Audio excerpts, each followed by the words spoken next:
부자 아빠 윤치선. 예, 무드셀라 김동엽입니다. 부인구직 플랫폼이 사람인에서 직장인들을 대상으로 이제 설문조사를 했었는데요. 일과 사람 중에서 퇴사에 더 영향을 미치는 게 뭐냐, 이런 주제로 설문조사를 했더니 결과는 안 봤는데 사람일 것 같아요. 맞습니다. 10명 중에서 뭐 8명 정도는 사람이라고 대답했다라고 하고요. 네. 뭐 스트레스 원인도 물어봤다라고 하는데요. 업무 스트레스랑 사람 스트레스. 상사. 역시 뭐 사람과의 어떤 인간관계 스트레스가 2배 이상 크다. 옛날에 상사가 많은데 요새는 부하에 대한 스트레스, 부하라기보다 동료에 대한 스트레스도 많지 않은 것 같아요. 보면은 요즘은 직급이 조금 올라가다 보니까 뭔 말만 하면 꼰대라는 소리를 들어가지고 그래서 말 함부로 못 하겠습니다. 그 뭐 인사평가는 막 다면평가도 있고 막 이런 이제 그 직장 내 인간관계, 이걸 어떻게 해야 은퇴 후에도 후회가 없는지 전문가분을 모시고 조언을 한번 들어보고자 합니다. 어떤 전문가를 모셨죠? 커리어 컨설턴트 김용전 작가님 모셨습니다. 안녕하십니까? 네, 안녕하세요. 네, 그럼 저희 그 청취자분들이 그 40대하고 50대가 많으십니다. 그렇죠. 네네. 뭐 다른 방송도 비슷하겠지만 저희 청취자분들은 특히 좀 이제 그러신데, 40, 50대 같은 경우에 이제 회사 내에서 보면 뭐 팀장 혹은 뭐 그 이상의 있는, 그렇죠. 요즘 드라마에는 본부장이 많습니다. 본부장이요. 본부장. 예. 근데 이분들은 이제 물론 그분들도 상사 스트레스가 있겠죠. 무게 사장님도 계시고 이제 있는데, 또 이제 조직을 이끌어가는 입장에서는 어떤 리더십에 대한 고민들도 상당히 많이 하고 있을 것 같습니다. 그렇죠. 그런 부분은 어떤 리더십을 가지면 좋다, 뭐 이런 혹시 조언을 해주실 부분이 있으신가요? 네, 그 리더십에 대한 건 사실은 이게 그 설이 너무 많아요. 저도 그냥 그런 관련해서 이제 책도 쓰고 이렇게 하다 보니까 뭐 보스와 리더의 차이가 뭐냐 뭐 이런 거 이제 많이 조사하고 그랬는데, 찾아보니까 제일 많은 게 이제 그냥 그 리더라면 모범을 보여야 된다. 그러니까 부하들이 못하는 거를 내가 딱 실력으로 보여주는 걸 프로페셔널 리더십이라고 그러는 거거든요. 예. 조금 좀 뭐랄까, 종교적인 그런 게 또 들어와서 그런 영향이 있는 것 같은데, 섬김의 리더십이다 그래가지고 영어로 서번트 리더십이다. 예, 뭐 이런 거. 아, 무슨 상사면 상사지 뭐 어떻게 부하를 섬기란 말이냐 그런데, 하여튼 뭐 예, 그런 것도 있고요. 또 제가 굉장히 좋아했던 건데, 아, 저 상사처럼 되고 싶다. 이렇게 그 밑에 사람들의 우상이 되는, 그건 좀 잡보다 워킹보다도 좀 인격적인 그런 것도 좀 같이 포함이 된 거, 그걸 심볼릭 리더십이라고 그래요. 저는 그걸 굉장히 좀 목표로 삼았던 적이 많거든요. 모든 부하들이 닮고 싶어하는 그런 상사가 되자. 예, 그런 그 리더십도 있고요.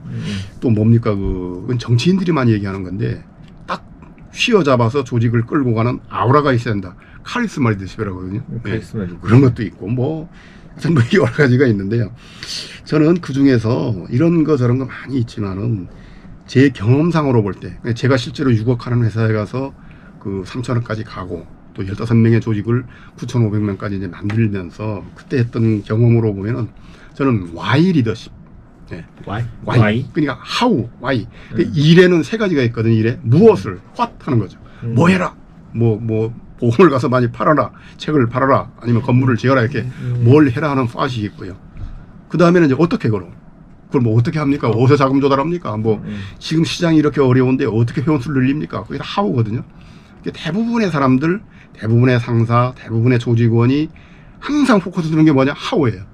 노하우가 있냐 없냐? 이러고 이제 노하우가 있으면 빨리빨리 올리고 이렇게 하거든요. 마지막이 뭐냐? 그 3요소 중에, 일의 3가지 중에 what, how, why예요. why. 왜 그걸 해야 되는데요?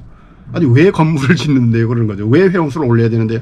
근데 그런 게 실제 현재 회사 조직에서는 보면 조금 금기시되는 경향이 있어요. 왜 그걸 제가 200% 해야 됩니까? 시키는 거나 똑바로 해. 그 물어보지 못하게 하는 경우가 많거든요. 집에서도 그럽니다. 또 예를 들면 그 회사마다 이제 연말에 경영전략회의 같은 걸 하거든요. 저도 그걸 많이 이제 해왔는데, 기획할 때 쫙 모여가지고 목표를 잡지 않습니까? 금년 성과 분석하고 뭐 수학 분석하고 내년에는 200%다. 이렇게 가지고 딱 걸어요. 그러면 지점장들이 다 듣고 이제 돌아갑니다. 가서 전파교육이라는 걸 하거든요. 근데 뭘 하느냐? 이렇게 한다 하는 걸 딱 종이 주고 해요. 그러면 그 중에 하나가 좀 당돌하거나 이상한 친구가 점장님 손을 딱 들거든요. 질문이 있습니다. 뭐요? 해봤다. 아니, 금년에도 힘들었는데 내년에 200%를 왜 해야 됩니까? 이게 다 Y를 물어보는 거예요. 그럼 점장이 뭐라 그러냐? 회장이 하라잖아. 이렇게 하거든요. 그러면 그 지점은 목표 달성률이 거의 잘 안 올라갑니다. 그러니까 아래에다가 얘기를 해줄 때 리더가 왜 이걸 해야 되는지를 자기 말로 이해를 하고 풀 수 있어야 돼요.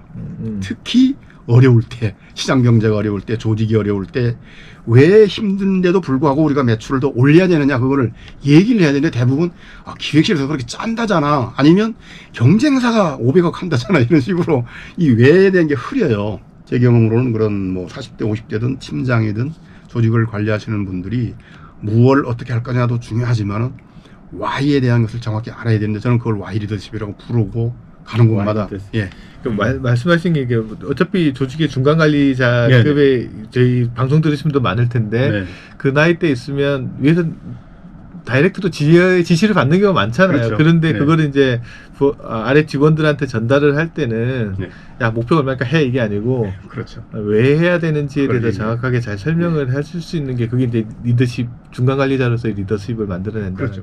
그 세 가지의 위에 상위로 올라가는 클래스에 세 가지의 종류가 있어요. 아까 what, how, why로 보면 what만 강조하는 친구들이 있어요.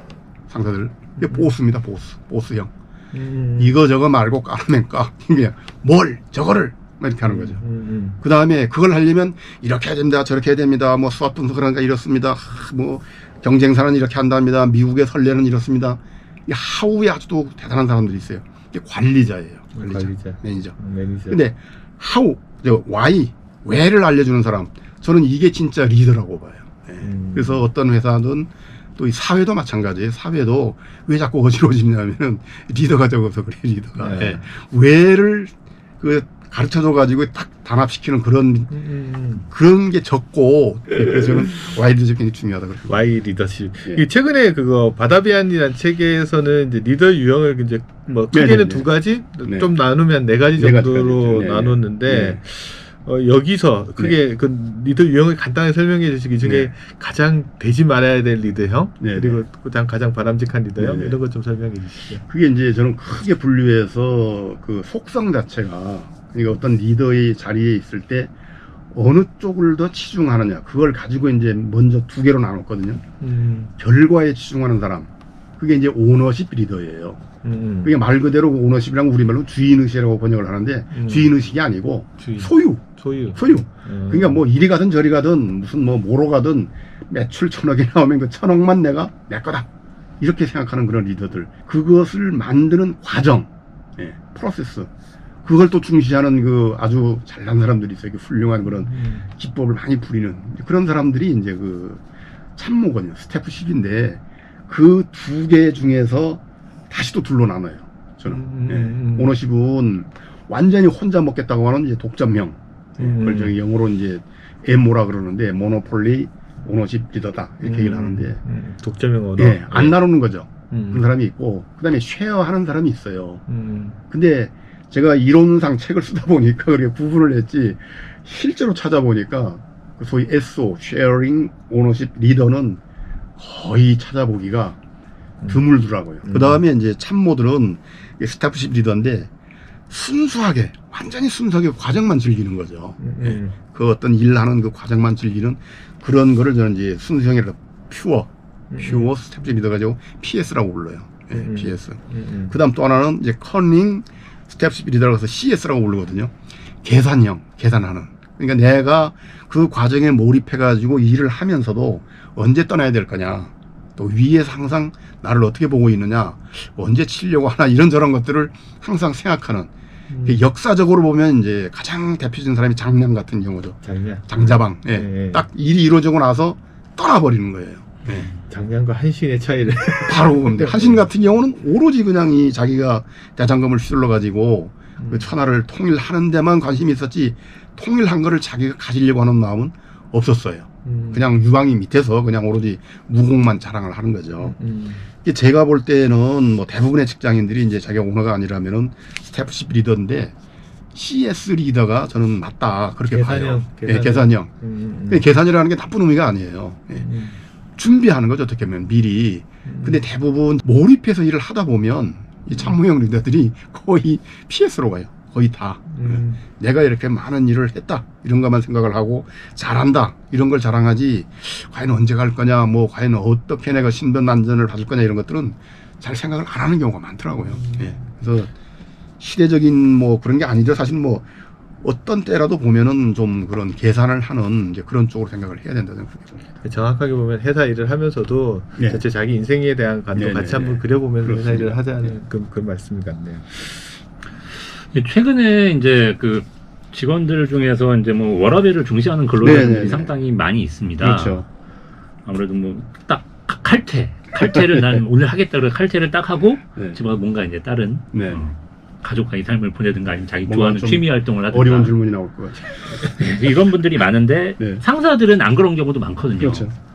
난 야근하고 있는데 넌 가냐? 네. 뭐 이제 이런 생각을 네. 하는 상사도 있을 수 있거든요. 네. 거기서 이제 갈등이 좀 있을 수 있지 그렇죠. 않습니까? 그런 경우에 이런 거를 어떻게 해결하는 게 좋을까요? 이 상사의 입장에서 볼 때, 네. 상사의 입장에서 볼 때 이거를 어떻게 해야지 효율적으로 조직을 이끌어 나갈 수가 있을까요? 제가 볼 때는 상당히 이게 미묘한 질문이거든요. 그 이제 뭐라 그럴까요? 하나의 고전적인 변하지 않는 공식을 딱 얘기를 하면 바로 저런 사람이 뭐라 그러냐 꼰대라 그래 버리거든요. 그러니까 그건 이렇게 봅니다. 제가 얘기를 하면 꼰대 이래버리기 때문에 말씀드리기가 참 어려운데 제 생각을 정확히 말씀드리면은 저는 이 워라벨이라고 하는 말에 함정이 있다고 봐요. 워라벨. 왜냐면은 실제로 어떤 과장이 최근에 저한테 들어온 질문이 있었거든요. 아, 예. 10년 차 된 과장입니다. 대기업. 예. 네. 질문 그렇게 나와 있어요. 그런데 너무 회사 일이 많아서 매일 회사에만 몰입하다 보니까 자녀와 대화할 시간이 적은데 아이가 벌써 10몇 살이 됐습니다. 그래서 요즘은 아빠를 굉장히 경원시합니다. 그래서 이제 와서 회의가 듭니다. 어떤 회의냐 거기 딱 써놨어요. 맨 끝 구절이 작가님 인생에서 회사가 중요합니까? 가정이 중요합니까? 이렇게 이제 아, 또 양자택일을 하는 그러니까 그게 굉장히 그 워라벨을 뭘 놓고 얘기를 하는 건데 저는 이 워라벨이 의미를 정확히 써야 되는데 좀 전에 제가 말씀드린 그게 이제 연결이 되는 거거든요. 일과 인생의 균형이에요. 예. 워킹과 그 다음에 라이프의 밸런스거든요. 근데 이게 시대가 지금 젊은이들에게 여론 주도권이 가다 보니까 어느 쪽으로 더 중시하느냐 워킹은 빼고 라이프 이걸로 너무 워라벨을 해석하는 경향이 많아요. 그러니까 아까 말하는 뭐 칼퇴근이라든지 아까 지금 이 과장이 고민하는 거 저는 그 과장한테 얘기했거든요. 질문이 잘못됐습니다. 저 그렇게 딱 첫 대목을 써서 보냈어요. 질문이 잘못됐다. 예, 왜 직장의 문제는 그냥 워킹과 라이프의 문제는 어느 한쪽만을 해야 되는 그런 선택의 문제가 아니다. 양립이 돼야 된다. 그게 뭐냐? 그게 밸런스거든요.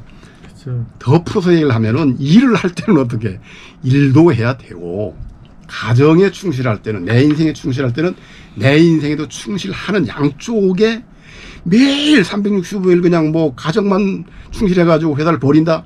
그건 절대 저는 성공하거나 행복한 인생이 아니라고 봐요. 회사가 흔들리고 자기 지위가 불안한데 어떻게 가정이 행복합니까? 그거는 사실은 공상과학 영화죠. 또 그렇다고 가정을 버리고 그냥 막 회사 일만 열심히 해가지고 빨리빨리 승진했다? 그것도 불행해요. 그 과장 이야기처럼 식구들이 안 좋아하니까. 그리고 이 과장처럼 얘기를 하고 워라벨 좀 더 얘기하면요. 이런 그 가설이 성공이 됐죠. 성립이 돼요. 그게 뭐냐면 회사에 몰입해서 열심히 일해가지고 성공한 사람들은 인생이나 가정에서는 실패한 사람이다? 전혀 그렇지 않습니다. 실제로 그런 사람들 가서 만나보면요. 오히려 가정에서 가족들로 다 인정을 해요. 결국은 시간 관리의 문제인 경우가 많아요. 남는 시간을 가정에 쓸 때는 가정에 정확하게 써야 되고 그리고 회사에 충실할 때는 회사에 충실을 해야 되는데 가정입니까 회사입니까 이렇게 얘기를 하면은 저는 가정도 중요하고 회사도 중요한데 그 때가 다르다는 거죠. 우리 아이가 졸업식 하는 날이면 당연히 가야죠. 회사도 좀 얻어 터지면서도 가야 되는데 부장님이 나오라 그래서 내가 간다. 그냥 회사 때문에 내가 가정이 희생된다. 이건 아닌 거죠. 근데 거꾸로 회사가 정말 비상이 걸렸다. 오늘 그렇죠. 야근을 해야만 되는 상황이라서 생일날이지만은 내가 케이크는 사서 보내는데 미안하다. 이렇게 정확히 갈라서 얘기하면은 그 불행해지지 않아요. 저는 그게 양립이 가능한 문제인데 그게 조금 좀 이렇게 그 젊은이들 쪽으로 많이 기울어져서 얘기를 하다 보니까 무슨 칼퇴근한다 뭐 한다. 칼퇴근 얼마나 잘 수 있죠. 당연히 왜 자기 할 일을 다 했다면 그러나 내 인생이 중요하다 그래가지고 할 일 안 하면서 그냥 뭐 휙 이거는 저는 아니라고 보는 거죠. 그러니까 상사들이 그 바뀌어야 되느냐 어떻게 해야 되느냐 뭐 설득해야 되냐 그런 얘기를 하셨는데 정확히 알려줘야 된다고 봐요. 저는 상사들이 그래 너가 정말 중요한 일이 있으면 가고 그리고 쓸데없이 남아서 일하지 마라 뭐 이런 거 해주고 진짜로 일을 해야 될 때는 왜 이 일을 해야 된다는 거를 알려줘가지고 Y에 대해서 설명해 예 주세요. 그렇게 해야 돼요. 워크 라이프 밸런스인데 밸런스다 밸런스. 요즘은 이제 네. 라이프에다가 거기다 많이 맞추는 방점을 많이 네. 찍는데 중요한 건 밸런스에 그렇죠. 저는 그렇게 방점을 봅니다. 그리고 시간 관리다. 네. 그러니까 그게 왜 문제가 되느냐면 옛날 사람들이 기성세대가 너무 워크에만 가중치를 두었기 때문에 이제 그 반발로 지금 이제 반작용. 라이프를 가는 건데 저는 양쪽이 다 잘못됐다는 거죠. 회사에만 미쳐가지고 그렇게 뭐 막 가정을 벌이는 것도 그건 잘못된 거고 그렇다고 또 어떤 라이프를 중시해가지고 일에 대해 가지고 또 뭐 저는 못합니다 이러고 정말 해야 되는 일이라면 그건 해야죠. 그것도 그 이야기도 하더라고요. 이게 지금 하루나 일주일 단위로 워크라이프 밸런스도 중요하지만 인생 전체를 놓고 보면 맞습니다. 뭐 대학 졸업하고 퇴직할 때까지는 워크의 비중이 상당히 높잖아요. 그렇죠. 네, 근데 맞습니다. 퇴직하고 나면 라이프의 비중이 네, 엄청나게 높은데 맞습니다. 여기서 만약에 라이프 비중을 많이 높여놓으면 뒤쪽이 문제가 될 수 있어서 문제가 되죠. 인생 전체를 네. 놓고도 그 워크라이프 밸런스를 한번 고민을 해야 되지 않나요? 저는 그 생각도 많이 하거든요. 근데 지금 그런 말씀을 젊은이들은 뭐라 그러냐? 꼰대라거든요. 꼰대 빠지라고 그러는 거죠. 네. 까르페디엠. 음. 아 지금 난 놀고 싶다 이거죠. 뭐 나중에 뭐 좀 더 성공한 무슨 뭐 미래 이런 걸 위해서 내가 뭐 참아가면서 이렇게 안 한다 이건데 사람들이 잘 말을 못해요. 상사나 이런 분들이 거기에 대해 가지고 설명을 정확히 못하는데 왜냐하면 본인도 어떤 소신도 없고 이게 혼선이 와서 그래요. 저는 밸런스에 정확히 방점을 두고 잘 자기 인생을 반추해 보면 그런 젊은이들을 가르칠 수 있다고 봐요. 근데 우선 겁을 먹어요. 꼰대라고 치타를 받을까 봐 가지고 그냥 아예 그냥 뭐 쩔쩔매는데 그건 아니라고 보거든요. 네. 회사 일 하다 보면 제일 힘든 게 아까 처음에 설문조사에서 나왔다고 그랬는데 일도 중요하지 사람하고 관계 때문에 스트레스 받는 경우가 네네. 되게 많은 것 같아요. 동료, 상사 네. 맞지 않아가지고 뭐 결국 나간다면 회사 그래서 그만두는 경우도 되게 네네. 많지 않습니까? 근데 이때 이직이 정말 맞는 답인지 또 중요한 거는 솔직히 말해서 여기만 꼴통이 있는 거 그게 여기만 그 어떤 꼴통이 있는 게 아니고요.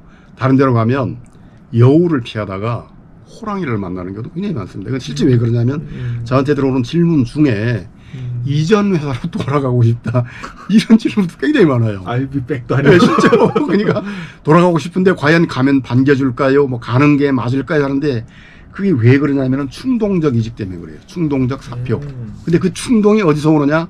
저는 부처님 말씀을 많이 인용하거든요. 예. 원증회고라고. 원증 예. 그러니까 미워하고 증오하면서도 만날 수밖에 없는 괴로움. 아, 인간이 네 가지 괴로움이 있다고 부처님 설파했거든요. 생로병사고 가지고자 하나 못 가지는 욕구 듣고 그 다음에 좋아하면서도 헤어져야 되는 은혜 별리고 마지막 네 번째가 뭐냐 은혜 별리고 정반대로 미워하고 싫은데도 만나서 봐야만 되는 괴로움. 그게 원증회고인데 저한테 들어오는 질문 중에 80%는 다 원증회고를 어떻게 하면 좋습니까? 거의 그 질문이에요. 근데 그걸 가만히 보면은 딱 문제가 무엇인가? 그 원증회고를 호소하는 사람들이 뭐 동료든 부하든 상사든 대부분 상사가 많다가 아까 말씀하신 것처럼 요즘은 부하 때문에도 열받는 사람들이 많더라고요. 딱 짚어서 뭐 90년대 주민번호 때문에 미치겠다 뭐 이런 애들이 많은 관료들이 많은데 그게 뭐가 문제인가 하면은 딱 이분법으로 가요. 사람이 완전히 좋은 사람도 없고 완전히 나쁜 사람도 없어요. 나도 분명히 단점이 있고 나도 잘못한 게 있어요. 근데 상대가 미워지면 어떤 쪽으로 가냐? 나는 선, 상대는 산악 개념으로. 그렇게 가요, 딱. 예. 그래서 조금 달리 풀어서 얘기하면은 나는 좋은 나라, 너는 나쁜 나라, 또 부하는 좋은 나라, 우리 항상 희생자, 상사는 나쁜 나라, 독재자 이렇게 딱 갈라버리거든요. 근데 저는 뭐 굉장히 초고속 승진해가지고 이제 30대 이사를 막 해봤는데 위로 간다 그래서 꼭 무슨 그 상사들이 꼰대가 되고 나쁘니 그렇지 않아요. 다 그 신입사원 시절을 겪고 중간관리도 겪고 집에 가면은 하나님한테 구박받는 공처갈 수도 있고 서랍을 열어보면은 크게 실을 끄적여 놓은 문학 청년일 수도 있고 그리고 왜 2차를 안 가고 부장님이 좀 바빠서 빨리 들어가 봐야 돼 그러면 다 뒤에다 대고 뭐라 그러냐 조금생이 그냥 돈 아까워가지고 막 이렇게 하는데 그건 절대 잘못된 판단이거든요. 가 보면 노모가 지금 병들어 누워 있고 동생들 대학 등록금을 대야 되는 그런 것 때문에 다 말은 못하지만은 자기 사정이 있는 거예요. 나름의 사정. 근데 그거를 이 직장인들이 원중해고가 딱 걸리면 그런 거 다 빼버려요. 그리고 뭐만 보느냐? 나를 괴롭힌 거, 잘못한 거, 그것만 얘기를 하거든요. 이게 왜 제가 이 말씀 드리는가 하면은 이 질문이 오잖아요, 원중해고에. 그러면 항상 끝은 그래요. 아까 그 what, how, why 했는데 모든 질문의 끝은 how입니다. 작가님, 이 문제를 어떻게 해야 될까요? 어떻게 작가님, 이 상사를 뭐 어떻게 해야 될까요? 이 부하를 어떻게 해야 될까요? 이러거든요. 그럼 저는 일단 how를 빼버리고 다시 질문을 보내요. 반문을 합니다. 뭔가 분명하지 않을 경우에. 왜 부장님이 당신을 그렇게 갈군다고 생각하십니까? 그냥 딱 그렇게 물어봐요. 저 동료가 굉장히 저를 너무 괴롭힙니다. 예를 들면 이런 것도 있어. 아주 유치한 질문인데 당구장에 퇴근하고 술 먹고 당구장 갔는데 자기하고 그 경쟁하는 라이벌이는데 꼭 자기 치려고 열심히 치질 않고 내 다마를 내 봉을 그 일본말로 겐세이라고 해가지고 방송에 쓰면 안 되는 건데 견제하려고. 견제를 하는 식으로까지 나를 괴롭힙니다. 하여튼 뭐 이런 동료를 과연 어떻게 하면 좋을까 이런 거거든요. 그럼 저는 물어보는 거죠. 왜 그 당구장에 가서까지 그렇게 당신을 괴롭힌다고 보십니까? 그러면은 제가 그 지난 회차에 그 면접 이야기를 했듯이 얼른 딱 그 생각이 안 나는 사람들이 많아요. 네. 그러면 좀 왜냐하면 그 왜 알 수 있냐면 답장이 바로 안 옵니다. 생각을 한 일주일 있다가 이제 답이 와요.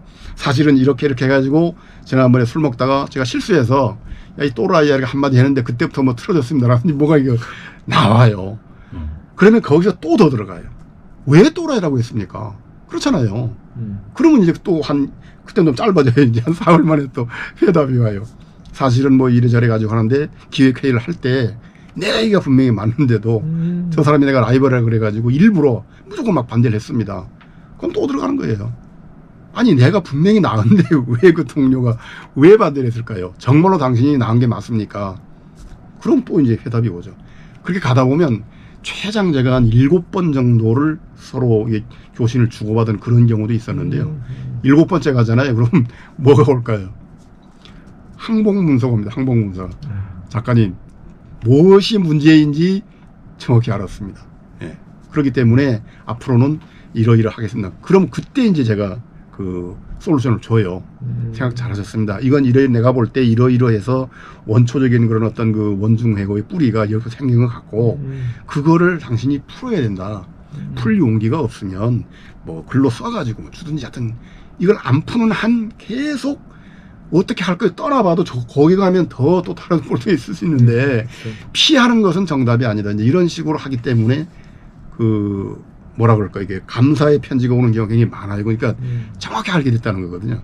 그냥 쉽게 그 요약해서 말씀드리면 인간관계에 문제가 생겼을 때 나는 옳고 너는 나쁜 놈이다 이렇게만 하면은 세상 없는 문제가 해결이 안 됩니다. 이제 부하 직원, 아래 직원 입장에서도 그런 게 있는데 네네. 위에 관리자 입장에서도 보면 그렇죠. 이 원중해고라는 게 한번 생기면 직원이 나쁘게만 보일 때가 되게 많잖아요. 맞습니다. 아, 쟤왜 또 저래? 또 왜 저래? 뭐 이런 찍혔다고 생각. 하는 거예요. 그것도 좀 잘 생각을 해. 나 혹시 그런 마음이 있지 않나라는 네네. 것들을 항상 생각하면서 관리를 해야 되겠네요. 이게 특히 상사나 동료, 뭐 특히 상사 같은 경우는 조직에서 상사 선택권을 주는 회사는 제가 다 찾아봐도 없죠. 0%예요. 없습니다. 그러니까 내가 좋아하고 나에게 맞는 그런 상사를 내가 찾을 수 없는 한 어느 회사에 가도 그런 또 상사는 만날 개연성은 항상 있는 거거든요. 그렇기 때문에 저는 이직은 하라고 그래요. 정 그러고 싶으면 이직을 해라. 하되 어떻게 하면 이직해야 되느냐? 풀고 이직이라는 거죠. 풀고. 네. 그 원증외골 그대로 두고 가면 하나도 자기 그 커리어에 커리어 컨설턴트잖아요. 커리어에 성숙이 하나도 안 돼요. 원한만 써요. 원한. 제가 지난해 때 말씀드렸죠. 바로 안 갚으면 걸 보복. 길게 산속에 가서 칼을 막 무협을 그 수련하면서 하는 거는 복수. 그런 복수심만 가지고 다른 데로 옮기는데 그렇게 시작하면은 사람에게 삐뚤어져요. 사람을 보는 눈이. 한 15년 상담을 하다 보니까 그런 경우가 너무 많아요. 그러니까 딱 최종 결론을 얘기하라면 저는 딱 이렇게 얘기합니다. 문제는 반반입니다. 당신에게도 있고, 그리고 그 사람에게도 있다. 근데 대부분 질문하는 사람들 보면 초인간만 문제라고 그러거든요. 네, 그럼 이제 마지막으로 한번 더 질문 드리고 싶은데요. 은퇴하고 나면은 직장 다닐 때 인간관계가 이제 대부분 소멸되지 않습니까? 그렇죠. 그 인간적으로 좋아서가 아니라 이제 필요로 해서 만났다고 관계라서 이제 그런 것 같긴 네, 합니다. 그렇습니다. 근데 은퇴 후에도 관계를 계속 가져가고 싶은 사람이 네, 있을 수가 있잖아. 그렇죠. 아, 저 사람은 정말 좋은 사람인 네, 것 같다. 그런 사람하고 은퇴 후에도 관계를 가져가려면 어떤 노력을 하면 그럼 저는 좋을까요? 그냥 짧게 그 비유로 말씀드리고 싶어요. 예. 우리가 삼을 캐잖아요. 삼이 몸에 좋으니까 예. 삼을 캐는데 제일 좋은 게 뭐냐? 산삼이에요. 그렇죠. 비싸고. 네. 그 다음에 이제 인삼이거든요. 근데 사람을 사귀고 관계를 계속 유지하는 그런 뭐 인맥 관리라고 해도 좋고 하나의 인간관계인데 인간관계는 잘 유지하려고 그러면 산삼으로 하면 안 돼요. 인삼으로 해야 돼, 인삼. 가만히 있다가 거기서 갑자기 우연히 발견되는 그런 인간관계는 바로 깨져버려요. 그러니까 계속 밭에다 심고 필요 주고 그늘을 만들어주고 평소에 계속 내가 뭔가를 줘야 되는 거죠. 그러면은 필요할 때도 얘기를 할 수가 있고 또 그쪽도 똑같이 리턴이 옵니다. 근데 대부분 사람들이 보면은 산삼처럼 써먹으려고 그래요. 산삼처럼 버려뒀다가 갑자기 야 뭐 이렇게 하면은 그게 서로 안 이어지거든요. 예, 그렇죠. 그래서 뭐 얼마 만에 진짜 오랜만에 전화하면 내 생각하고 그 사람들이 달라요. 완전 다르니까. 예, 그래서 평소에 그냥 인삼 기르듯이 해라. 산삼 키우려고 하지 말고. 저는 그렇게 얘기합니다. 그리고 인정해줘라. 그게 중요해요. 알아줘야 돼요. 알아줘야 된다. 예, 근데 대부분 보면은 상사들이 부하를 볼 때는 일을 잘하느냐 못하느냐 그걸 가지고 호불호가 갈리는 경우가 많거든요. 저는 똑똑하고 일도 잘해. 그러면 좋아하고 칭찬해주고. 근데 그거 말고 일을 못하는 직원일수록 인정은 더 받길 원해요. 자기를 알아주기를. 그러니까 실력은 부족해서 막 잘 안 되지만 이 하고자 하는 이 충정을 알아줬으면 하는데 그걸 딱 알아주잖아요. 그걸 우리가 문제아라 그러는 건데 그런 문제아들을 딱 알아주면은 완전히 아예 뭐가 됩니까? 그 뭐 흑기사라 그러나요? 저는 직장에서 그런 경우를 참 많이 했어요. 커리어 컨설턴트 김영전 작가님과 함께 직장 내 인간관계 후회 남기지 않는 법에 대해서 알아봤습니다. 함께 해주신 커리어 컨설턴트 김영전 작가님 감사합니다. 네, 감사합니다.